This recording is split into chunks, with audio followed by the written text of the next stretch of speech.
हमेशा सभी के सामने उन्होंने अपने कहा जा सकता है अपने जो प्रेफरेंसेस थे उनको बड़े क्लियरली रखा। खाना खाने से लेकर पसंदीदा ड्रिंक से लेकर सब कुछ उन्होंने मीडिया के सामने बिना किसी लाग लपेट के दिखाया। और ये बात उन्होंने बताई क्योंकि आर्टिफिशियल तरीके से किसी भी थॉट को प्रॉम्प्ट नहीं करते थे। हमेशा वो वही बताते थे, एक मिरर की तरह, एक शीशे की तरह, एक आईने की तरह, जो वाकई में वो थे। फैंस के साथ में जुड़ाव उनका बहुत था। आप किसी भी इवेंट में, अगर आप में से कई लोगों ने उनके इवेंट्स को अटेंड किया होगा, आपने देखा होगा, अगर वहां पर पहुंचते थे और फैंस वहां पर लाइन लगाकर खड़े हैं ऑटोग्राफ के लिए, फोटोग्राफ के लिए, सेल्फीज के लिए, तो वाकई में वहां पर वो रुकते थे, मुलाकात करते थे।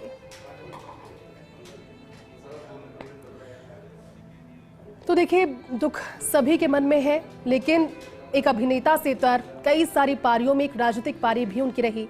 राजस्थान के साथ रिश्ता इसलिए क्योंकि बीकानेर से सांसद वो रहे। और चलिए, हमारे साथ में बीकानेर से सहयोगी और रेजिडेंट एडिटर लक्ष्मण राघव जुड़े हैं। लक्ष्मण, हिंदी सिनेमा के सबसे खूबसूरत अभिनेता, सबसे हैंडसम अभिनेता, लेकिन राजनीतिक पारी की अगर हम बात करें तो बीकानेर से सांसद के तौर पर उनकी राजनीतिक पारी रही। और ऐसे में अब उनका चले जाना पूरे देश के लिए एक दुख का क्षण है, एक युग का अंत है। लक्ष्मण, देखिए, बिल्कुल ठीक कह रही हैं जयती। वो 2004 से 2009 तक बीकानेर के सांसद रहे, भाजपा से चुनाव लड़ा और यहाँ पर 60,000 के आसपास मतों से वो चुनाव जीते। तो निश्चित तौर पर यहाँ के लोग कनेक्ट थे धर्मेंद्र से, चूंकि सिने स्टार तो थे ही थे, लेकिन जब आप इस क्षेत्र के सांसद होते हैं तो एक अलग बात होती है। एक बात और बता दूं कि दुर्भाग्य की बात है कि पिछले 1.5 महीने में, मानिएगा आप, बीकानेर ने अपने 2 पूर्व सांसदों को खो दिया। धर्मेंद्र का निधन आज हुआ, इससे पहले रामेश्वर डूडी, जिनको धर्मेंद्र ने हराया था, उनका भी निधन हो गया था। तो निश्चित तौर पर यहाँ के लोगों में एक शोक है। और देखिए, धर्मेंद्र जिस तरह के अभिनेता थे वो तो थे ही, लेकिन राजनेता के तौर पर उन्होंने यहाँ से पारी शुरू की थी। हालांकि एक ही चुनाव लड़ा, अगला चुनाव नहीं लड़ा। वो दृश्य यहाँ के लोगों को याद आते हैं कि धर्मेंद्र जब यहाँ से चुनाव लड़ रहे थे तो सनी देओल और बॉबी देओल उनके प्रचार के लिए आए थे। यहाँ के कुछ नेता जैसे देवी सिंह भाटी उस वक्त बड़े मजबूत नेता हुआ करते थे, तो उनके घर भी धर्मेंद्र गए थे। तो इस तरह की बहुत सारे किस्से धर्मेंद्र से जुड़े हुए हैं। जब वो मंच पे जाते थे, अपनी बात रखते थे, तो कहीं ना कहीं देखिएगा, एक बड़े सिने अभिनेता के साथ साथ बीकानेर के लोगों को एक दुख ये भी कि उन्होंने अपना एक पूर्व सांसद खोया है। लक्ष्मण, आप ठीक कह रहे हैं। कोई ऐसा संस्मरण लक्ष्मण इस समय याद आ रहा है जिसमें, क्योंकि हम उनकी जिंदा दिली की बात कर रहे हैं और ऐसे इंसान का चले जाना, हालांकि जितने जिंदा दिल वो थे, ऐसी विदाई भी उनकी होनी चाहिए जिसमें उनके अच्छे लम्हों को हम याद करें। कोई संस्मरण समय लक्ष्मण आपके जहन में धर्मेंद्र को लेकर? राजनेता के तौर पर तो उनका यही था कि उस वक्त जब चुनाव लड़ रहे थे तो देवी सिंह भाटी सहित कुछ लोगों के वो नजदीक थे और उन्हें लग रहा था, क्योंकि जिस तरह की उनकी लोकप्रियता थी, बावजूद उसके चुनाव काफी टफ हो गया था। तो ऐसे में धर्मेंद्र और अधिक मिलनसार हो गए थे और यहाँ के नेताओं से जिस तरह से वो बातें करते थे, फीडबैक लेते थे, खासतौर पर शाम ढलने के बाद वो कुछ नेताओं से चर्चा किया करते थे। तो एक इस तरह का रिश्ता यहाँ के नेताओं का रहा है। और लेकिन हाँ, ये बात भी सही है कि धर्मेंद्र उसके बाद वापस संसदीय क्षेत्र में ज्यादा सक्रिय कभी नहीं रहे। तो वो एक मायूसी भी रही यहाँ के लोगों को कि धर्मेंद्र जैसे बड़े अभिनेता अगर सक्रिय रहते सांसद के तौर पर तो बीकानेर को ज्यादा फायदा हो सकता था, लेकिन फिर भी एक लगाव जुड़ाव रहा है। शुक्रिया लक्ष्मण, बातचीत के लिए। दुखद है। अद्भुत फिल्में हैं, चुपके चुपके देखें आप उनकी, तो वो सब फिल्में अद्भुत फिल्में, अद्भुत काम किया उन्होंने। तो वो तो इंडस्ट्री, धर्मपाल जी के बगैर इंडस्ट्री हो नहीं सकता। मतलब अपने आप में बहुत दुखदाई समाचार आ गया इस समय। कोई ऐसा पल अखिलेश जी जो आपके साथ उन्होंने बिताया हो और उसको पूरी जिंदगी आप याद रखना चाहेंगे? कोई ऐसी उनकी एक आदत जो अपने जीवन में आप उतारना चाहेंगे?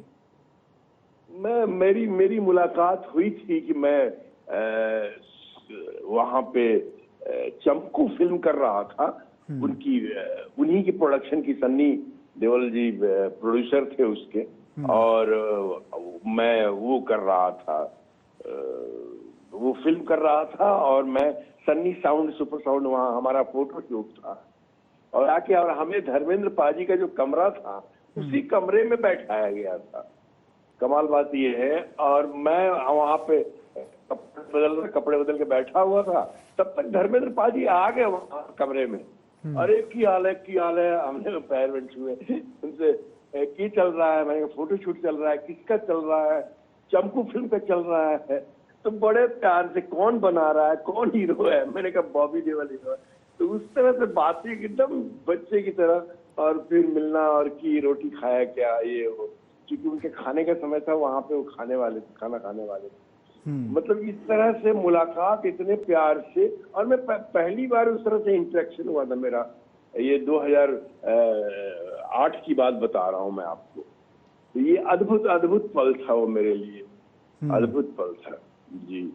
उनकी ये एक आदत भी थी अखिलेश जी, अगर वो किसी से मिलते भी थे तो उसको कभी भूलते नहीं थे, कभी नहीं भूलते थे। और अगर किसी से पहली बार मिल रहे हैं तो सामने वाले को ये महसूस नहीं होने देते थे कि वो उसको जानते नहीं है, पहली बार मुलाकात कर रहे हैं। इतना फ्रेंडली थे। कभी मतलब वो ओरिजिनल, मैंने कह रहा हूँ ना, ओरिजिनल आदमी थे, एकदम देसी आदमी होता ना, ओरिजिनल। उनमें कोई बदलाव नहीं था। वो जैसे आए थे फिल्म इंडस्ट्री में वैसे ही थे। बाकी लोग आते हैं, आते ही चमक दमक देख के बदल जाते हैं। वो ओरिजिनल, एकदम एकदम ओरिजिनल एज इट इज। और वैसे ही बिहेवियर, वैसे ही व्यवहार। लोग आए, कोई आया जिसको गाड़ी चाहिए उसको गाड़ी उठा के दे दिया। ऐसे ऐसे किस्से हुए हैं धर्म जी के साथ। उनकी मासूमियत का कई लोग फायदा भी उठाते थे अखिलेश जी, ऐसे किस्से भी हैं। बहुत बहुत लोगों ने फायदा उठाया, बहुत बहुत ही। हम तो सुनते आए हैं, बहुत सारी बातें हैं उनकी। तो अपने आप में बहुत ही कमाल पर्सनालिटी, बहुत अच्छा व्यवहार। बहुत ऐसे लोग एक्चुअल फिल्म इंडस्ट्री में हैं नहीं, ऐसे लोग हैं ही नहीं फिल्म इंडस्ट्री में। मैं सच बता रहा हूँ, इस व्यवहार के, इस व्यक्तित्व के, इस मतलब इस तरह के लोग हैं ही नहीं। बिल्कुल, बहुत बड़ा नुकसान है। कोई किस्सा अखिलेश जी हो आपकी याद में तो बताइए कि किस तरह से लोग उनकी मासूमियत का फायदा उठाते थे, क्योंकि कई डायरेक्टर उनसे बिना पैसे दिए फिल्मों में काम करवा लेते थे। उसके बावजूद भी धर्मेंद्र जी उन डायरेक्टर को कुछ भी नहीं कहा करते थे। नहीं, कभी नहीं। अगर पैसे नहीं है तो कहते थे बाद में दे देना, कोई गल नहीं रे, कोई गल नहीं, चल बाद में दे देना। तो वो बाद ही हो जाता था वो। लेकिन वो काम उसी जज्बे के साथ करते थे, और उसी तरह से अगर उसके पास कोई भी कमी है तो मतलब वो तो उसमें के थे कि ऊपर से मदद कर लें। वो तो वैसे थे वो। बिल्कुल बिल्कुल बिल्कुल।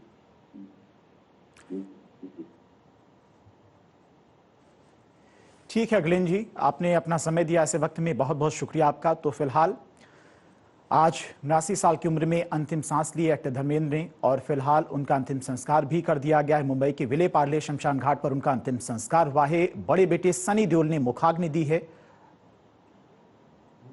तो 79 साल की उम्र में धर्मेंद्र ने आज दुनिया को अलविदा कह दिया, जिसके बाद परिवार के लोग ही अंतिम संस्कार में मौजूद थे।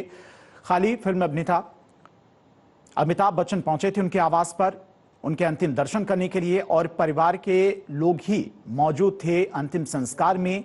विले पार्ले शमशान घाट पर उनका अंतिम संस्कार कर दिया गया है। बड़े बेटे धर्मेंद्र के सनी देओल ने उन्हें मुखाग्नि दी है और उनका अंतिम संस्कार किया है।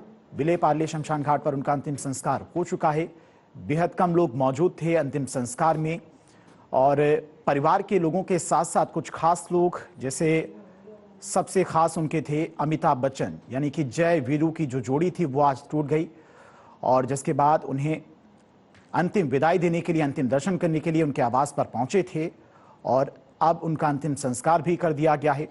करण जौहर ने भी धर्मेंद्र के निधन पर दुख जताया है। उन्होंने कहा है कि एक युग का अंत हो गया है, वाकई एक युग का अंत हो गया है। जिस तरह का उनका ऑरा था, जिस तरह का उनका किरदार था, जिस तरह से लोगों से वो मिलते थे, लोगों की मदद करते थे, वो लोग कभी भूल नहीं सकते हैं। दुनिया से इंसान चला जाता है लेकिन उसका किरदार कभी नहीं भुलाए जाते हैं। तो करण जौहर की तरफ से भी कहा गया कि एक युग का अंत हो गया है।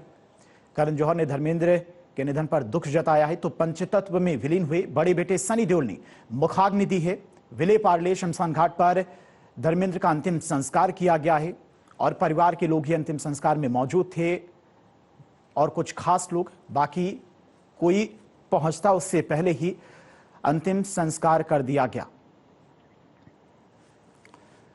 तो देश के तमाम जो उनके प्रशंसक हैं, उनके जो चाहने वाले हैं, वो इस दुख की घड़ी में परिवार के साथ खड़े हैं, और सभी लोग अंतिम विदाई दे रहे हैं। तो करण जौहर की तरफ से भी एक्टर धर्मेंद्र को अंतिम विदाई दी गई है। डायरेक्टर करण जौहर ने श्रद्धांजलि दी है एक्टर धर्मेंद्र को। तो विले पार्ले शमशान घाट पर उनका अंतिम संस्कार किया गया है।